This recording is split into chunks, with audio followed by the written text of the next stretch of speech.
Hi friends, constable ಮಗ ಜನಾರ್ದನ ರೆಡ್ಡಿ ಬಳ್ಳಾರಿ ಧೂಳಲ್ಲಿ ಮಿಂದು ಕುಬೇರನಾಗಿದ್ದು ಹೇಗೆ? ಚೀಟಿ ವ್ಯವಹಾರ ಮಾಡ್ತಿದ್ದ ರೆಡ್ಡಿ ಗಣಿಧಣಿಯಾಗಿದ್ದು ಹೇಗೆ? 5-6 ಜಿಲ್ಲೆಗಳಲ್ಲಿ ತನ್ನ ಮಾತು ನಡೆಯುವಂತೆ ಮಾಡಿದ್ದು ಹೇಗೆ? ಇಷ್ಟೆಲ್ಲ ಮೆರೆದಾಡಿ ಸಡನ್ ಆಗಿ ಜೈಲಿಗೆ ಹೋಗಿದ್ದು ಹೇಗೆ?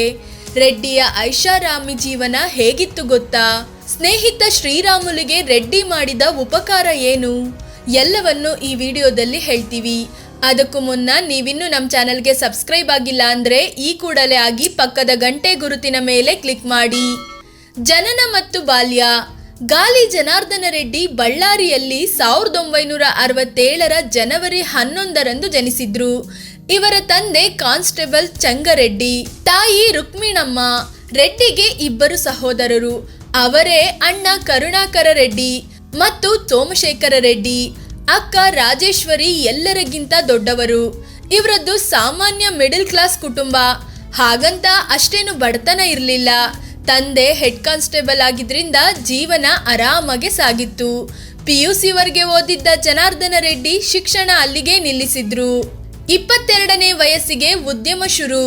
ಹೀಗೆ ಕಾಲೇಜು ಬಿಟ್ಟ ರೆಡ್ಡಿ 22ನೇ ವಯಸ್ಸಲ್ಲಿ ಅಂದ್ರೆ 1989ರಲ್ಲಿ Enable India Savings Investment Company Limited ಅನ್ನೋ ಕಂಪನಿ ಸ್ಥಾಪಿಸಿದ್ರು.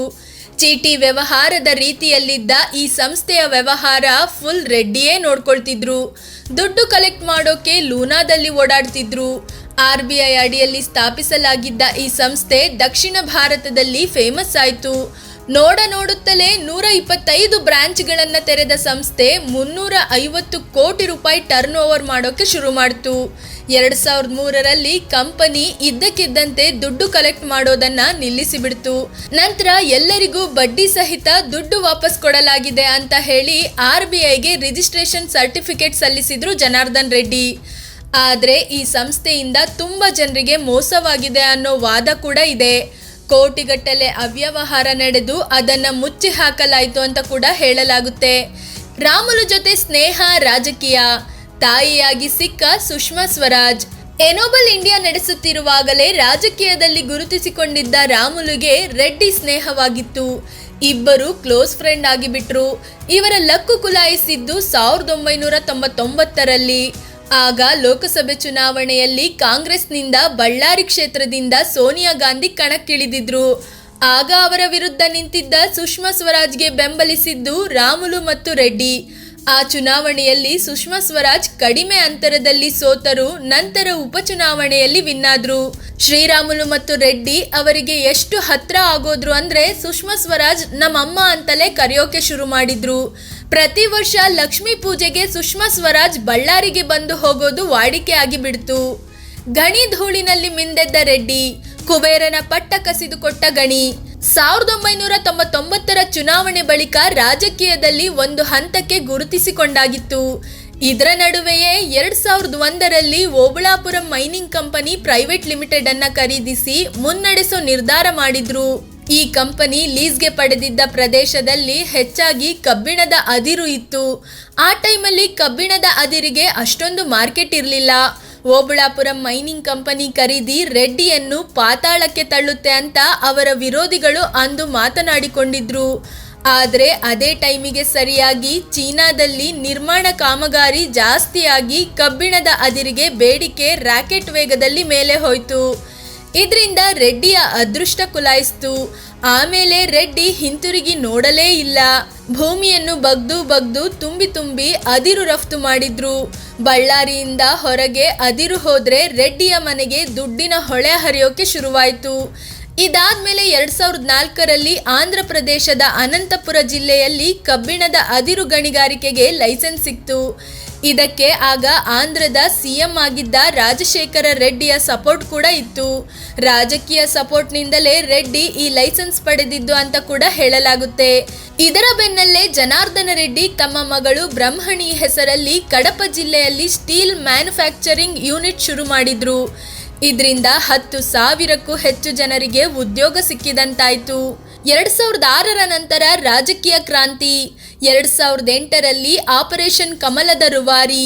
ಒಂದ್ ಕಡೆ ಲಕ್ಷ್ಮಿಯ ಹೊಳೆ ಹರಿದರಿದು ಬರ್ತಿದ್ರೆ, ಇತ್ತ ರಾಜಕೀಯದಲ್ಲಿ ತನ್ನ ಪ್ರಭಾವ ಹೆಚ್ಚಿಸಿಕೊಳ್ಳಲು ಮುಂದಾದ್ರು ಜನಾರ್ದನ ರೆಡ್ಡಿ. 2006ರಲ್ಲಿ ಜೆಡಿಎಸ್ ಜೊತೆ ಸೇರ್ಕೊಂಡು ಬಿಜೆಪಿ ಸಮ್ಮಿಶ್ರ ಸರ್ಕಾರ ರಚಿಸಿದಾಗ ಅದರಲ್ಲಿ ಶ್ರೀರಾಮುಲುಗೆ ಸಂಪುಟ ಸಚಿವ ಸ್ಥಾನ ಕೊಡಿಸುವಲ್ಲಿ ರೆಡ್ಡಿ ಯಶಸ್ವಿಯಾಗಿದ್ರು. 2006ರಲ್ಲಿ ಜನಾರ್ದನ ರೆಡ್ಡಿ ಕೂಡ ವಿಧಾನ ಪರಿಷತ್ ಸದಸ್ಯರಾಗಿ ಆಯ್ಕೆಯಾದ್ರು. ಈ ವೇಳೆ ಕುಮಾರಸ್ವಾಮಿ ಬಳ್ಳಾರಿಯ ಮೈನರ್ಗಳಿಂದ 150 ಕೋಟಿ ಲಂಚ ಪಡೆದಿರೋದಕ್ಕೆ ನನ್ನ ಬಳಿ ಸಾಕ್ಷಿ ಇದೆ, ಸಿಡಿ ಇದೆ ಅಂತೆಲ್ಲ ಆರೋಪಿಸಿದ್ರು ಜನಾರ್ದನ ರೆಡ್ಡಿ. ಆದ್ರೆ ಈ ನಡುವೆ ಅವರನ್ನು ಬಿಜೆಪಿಯಿಂದ ಸಸ್ಪೆಂಡ್ ಕೂಡ ಮಾಡಲಾಯಿತು.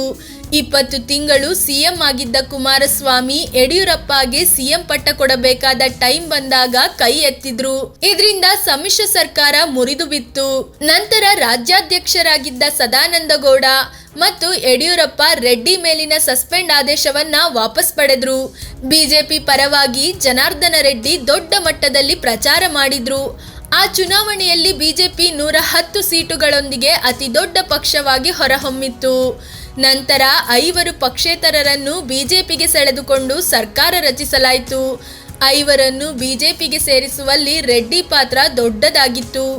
ಈ ಮೂಲಕ ದಕ್ಷಿಣ ಭಾರತದಲ್ಲಿ ಮೊಟ್ಟ ಮೊದಲ ಬಾರಿಗೆ ಬಿಜೆಪಿ ಸ್ವತಂತ್ರವಾಗಿ ಅಧಿಕಾರಕ್ಕೆ ಬಂದಿತ್ತು. ಅದೇ ರೀತಿ ರೆಡ್ಡಿ ಗುಂಪು ಕೂಡ 4-5 ಜಿಲ್ಲೆಗಳಲ್ಲಿ ಕಂಟ್ರೋಲ್ ಹೊಂದಿತ್ತು. ಸಚಿವ ಸ್ಥಾನದ ಜೊತೆಗೆ ಸಂಕಷ್ಟ ಶುರು.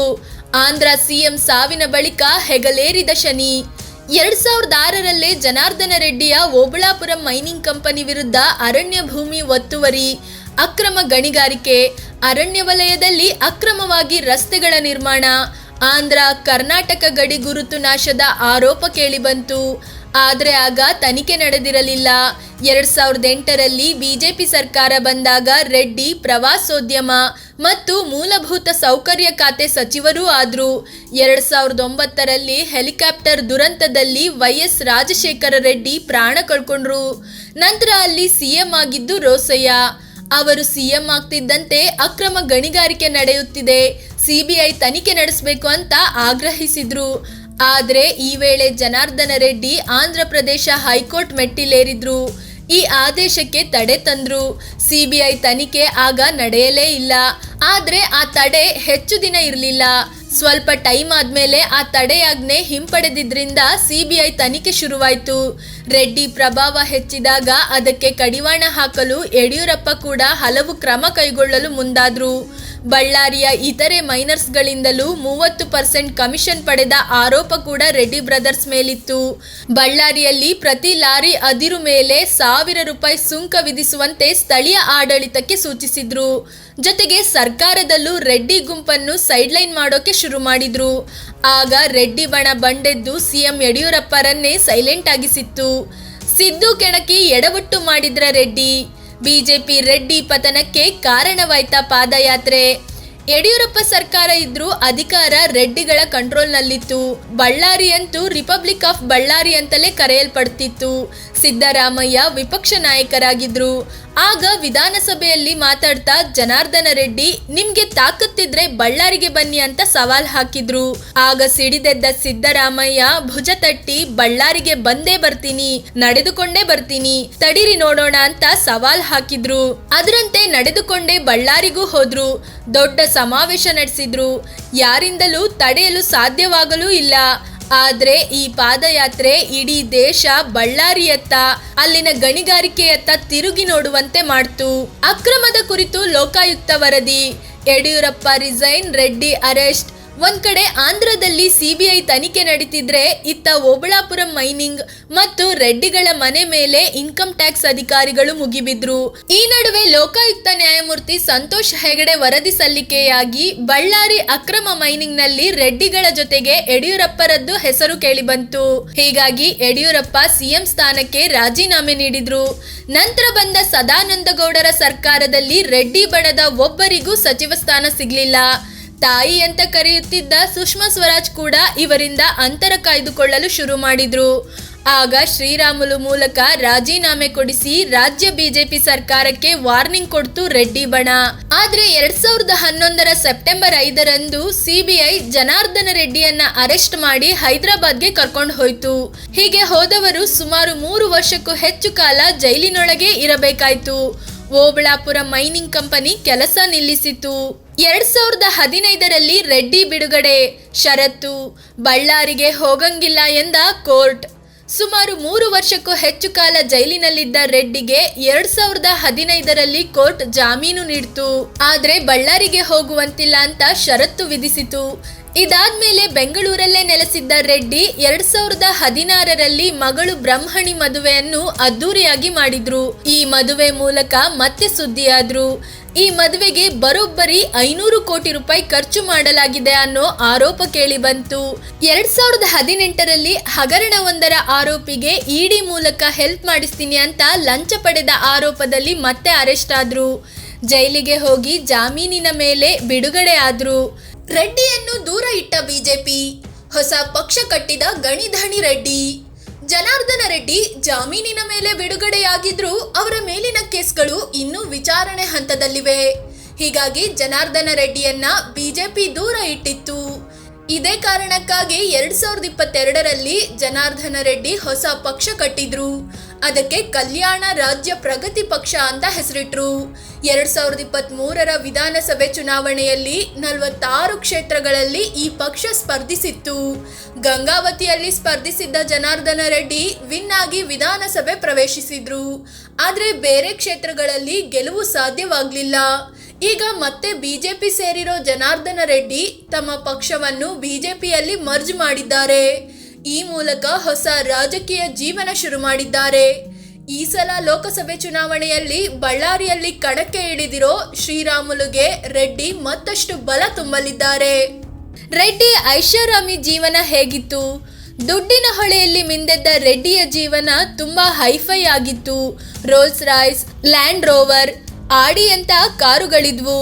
ಆದ್ರೆ ಅವುಗಳನ್ನು ಮೀಡಿಯಾ ಕಣ್ಣಿಂದ ದೂರ ಇಡಲು ಯತ್ನಿಸ್ತಿದ್ರು. ಹೀಗಾಗಿ ಬೆಂಗಳೂರಲ್ಲಿ ಹೆಚ್ಚಾಗಿ ಲ್ಯಾಂಡ್ ರೋವರ್ ಕಾರಿನಲ್ಲಿ ಓಡಾಡ್ತಿದ್ರು.